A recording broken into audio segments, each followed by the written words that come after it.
নমস্কাৰ, হীৰামণি গগৈ ইউটিউব চেনেললৈ আপোনালোক সকলোকে স্বাগতম জনালোঁ। মই আজি আহিছোঁ মাধৱদেৱ কলাক্ষেত্ৰলৈ। আপোনালোকক এখন নতুন জেগালৈ লৈ আহিছোঁ। এইখন আছে মাধৱদেৱ কলাক্ষেত্ৰখন আছে নাৰায়ণপুৰত, আমাৰ ঘৰৰ নিচেই ওচৰতে। ঘৰৰ পৰা খুব বেছি 10 কিলোমিটাৰ দূৰ হ'ব, আধা ঘণ্টাও নালাগে আহিবলৈ। কিন্তু অহাই নাছিলোঁ। এইখন আৰম্ভ কৰাৰ পিছত আজি প্ৰথমবাৰৰ বাবে আহিছোঁ। জানুৱাৰী প্ৰথম দিনটো ভাবিছিলোঁ ধুনীয়াকৈ এটা ধুনীয়া পৰিৱেশত কটাম বুলি, সেইকাৰণে চিলেকশ্যনত মাধৱদেৱ কলাক্ষেত্ৰখনেই আহি গ'ল। আৰু আহি গ'লোঁ আমি মাধৱদেৱ কলাক্ষেত্ৰলৈ। আহি মই এতিয়া চাৰিওফালৰ পৰিৱেশটো আপোনাক দেখাম। এতিয়া মই ধুনীয়াকৈ আপোনালোকক ভিতৰলৈ লৈ যাম। ব'লকচোন আৰম্ভ কৰোঁ আমাৰ ভিডিঅ'টো। এতিয়া মই টিকেট কৰিবলৈ বুলি লাইনত থিয় হ'লোঁ। তাৰপিছত মই নকৰিলোঁ আৰু ভিডিঅ' কৰি থাকিলোঁ যে এওঁকে টিকেট কৰিবলৈ দিলোঁ। এতিয়া আমাৰ টিকেট লোৱা হৈ গ'ল। ধুনীয়াকৈ এতিয়া আমি ভিতৰলৈ সোমাই যাম। আহক আমি এতিয়া ভিতৰলৈ সোমাই যাওঁ। ভিতৰলৈ সোমাই গ'লোঁ আৰু গেট কিপাৰে এওঁক প্ৰথমতে চেকিং কৰিলে, তাৰপিছত মোক কৰিলে। মোক কৰা ভিডিঅ'টো দেখুওৱা নহ'ল আৰু। প্ৰথমতেই মই পুখুৰীৰ পাৰে পাৰে সোমাই গ'লোঁ ভিতৰলৈ। পুখুৰীৰ পাৰে পাৰে নতুনকৈ গাৰ্ডেনিং কৰিছে আৰু ধুনীয়াকৈ ফুলবিলাক লগাইছে, ফুলৰ টাববিলাক হেংগিং কৰি থৈছে, তলতো ৰাখিছে আৰু নতুনকৈ কিছুমান ৰোৱাও হৈছে। সেইবিলাক ডাঙৰ হ'লে দেখিবলৈ বহুত ধুনীয়া লাগিব। এতিয়াই ভাল লাগিছে দেখি। সৰু সৰু ল'ৰা ছোৱালী খেলিবৰ বাবে শিশু উদ্যান এখনো আছিলে। আৰু মই একদম বৰ ডাঙৰ ভুল কৰি দিলোঁ। আমাৰ মনচুমক আজি মই ঘৰত এৰি থৈ আহিলোঁ। ভাবিলোঁ সোনকালে আমি ঘূৰি আহিম, তাক এৰি থৈ যাওঁ। কিন্তু এনেকৈ যে ল'ৰা ছোৱালী খেলিব পৰাকৈ ব্যৱস্থা কৰি থৈছে সেইটো কথা নাজানিলোঁ। মনটো আহি বেয়া লাগি গ'ল দেখি পেলাই।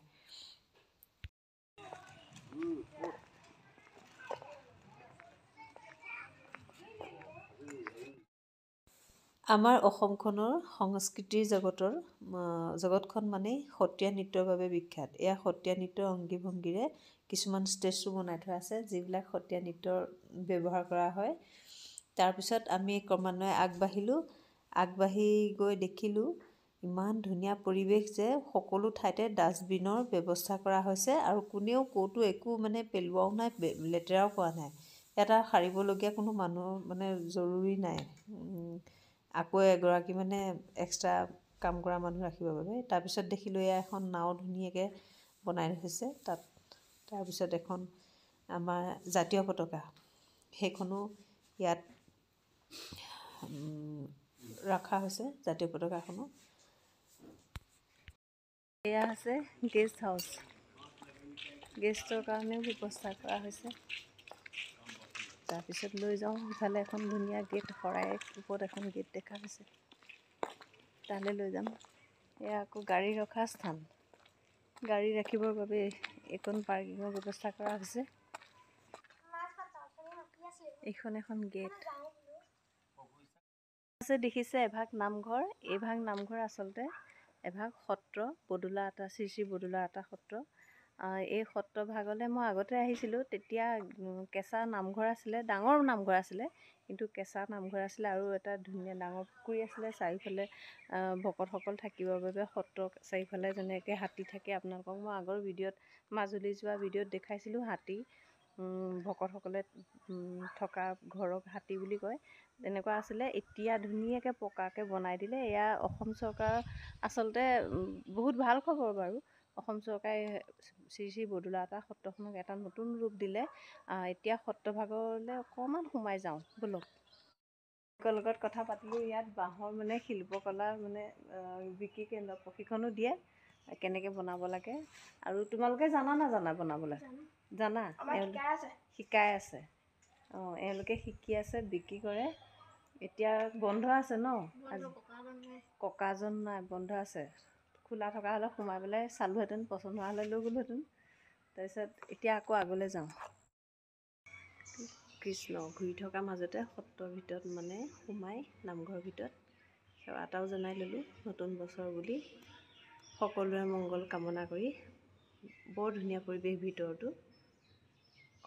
আগলৈ আগুৱাই যাবলৈ মানা কৰাৰ কাৰণে নগ'লোঁ আৰু। ইয়াত লিখি থোৱা আছে আসনৰ ফালে আগুৱাই যাব নালাগে বুলি। সেইকাৰণে সন্মুখৰ পৰা সেৱা ভাগ জনালোঁ। কৃষ্ণ।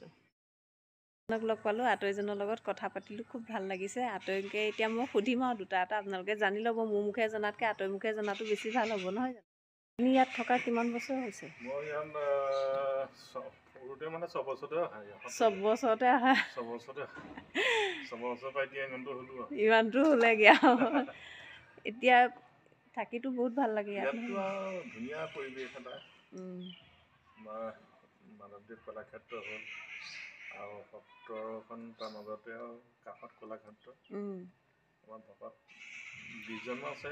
20জনমান আছে। সত্ৰাধিকাৰ কোন এতিয়া ইয়াত? সত্ৰাধিকাৰ দীপজ্যোতি মহন্ত। সত্ৰাধিকাৰ পাণ্ডুলিপি ভৱনটো চাই আহিলোঁ। পাণ্ডুলিপি ভৱনৰ ভিতৰত কেমেৰা আৰু ভিডিঅ' কৰা মানা। একেবাৰে চাৰিওফালে CC কেমেৰাই চাই আছে। নকৰিলোঁ আৰু ভিডিঅ'ও নকৰিলোঁ, ফটোও নুঠালোঁ। তাত সাঁচিপাতবিলাক আছিলে ধুনীয়াকৈ, বহুত সাঁচিপাত বক্সত, ধুনীয়াকৈ গ্লাছৰ ভিতৰত বক্সত ভৰাই ভৰাই থৈছে। তাৰপিছত আছে আপোনাৰ এইবিলাক ধুনীয়াকৈ পেইণ্টিং কৰা আছে। শংকৰদেৱ মাধৱদেৱৰ যিকেইখন নাটক ৰচনা, নাটকবিলাক ধুনীয়াকৈ পেইণ্টিং কৰা আছে। সেইবিলাক চালোঁ ভিতৰত। এতিয়া ওলাই আহিলোঁ চাই পেলাই। মিউজিয়াম ভাগ চালোঁগৈ, ভিতৰত সোমালোঁ। তাতো ভিডিঅ' কৰিবলৈ নিদিয়ে, ফটো উঠাবলৈ নিদিয়ে। চালোঁ মিউজিয়াম ভাগ, চাই বহুত ভাল লাগিলে। ভিতৰত পৰিৱেশবিলাক বৰ ধুনীয়া ভিতৰৰ। দেখুৱাব নোৱাৰিলোঁ আৰু, সেইকাৰণে দুখিত। ৰেডি কৰিয়ে আছে। এতিয়া আমি শেষত ওলাই আহিলোঁ, গেটেদি বাহিৰলৈ ওলাই আহিলোঁ। শেষত সকলোবিলাক চালোঁ, চাই মেলি ওলাই আহিলোঁ। তাৰপিছত আপোনালোকক ভিডিঅ'টো দেখুৱালোঁ, ধুনীয়াকৈ ভিতৰৰ পৰিৱেশবিলাক। বহুত ডাঙৰ এৰিয়া, ঘূৰি ফুৰিবলৈ এলাহ লাগি গৈছেগৈ। তাৰপিছত শেষলৈকে আপোনালোকে ভিডিঅ' চাই থকাৰ বাবে বহুত বহুত ধন্যবাদ জনালোঁ। আজিলৈ আহিছোঁ, বাই।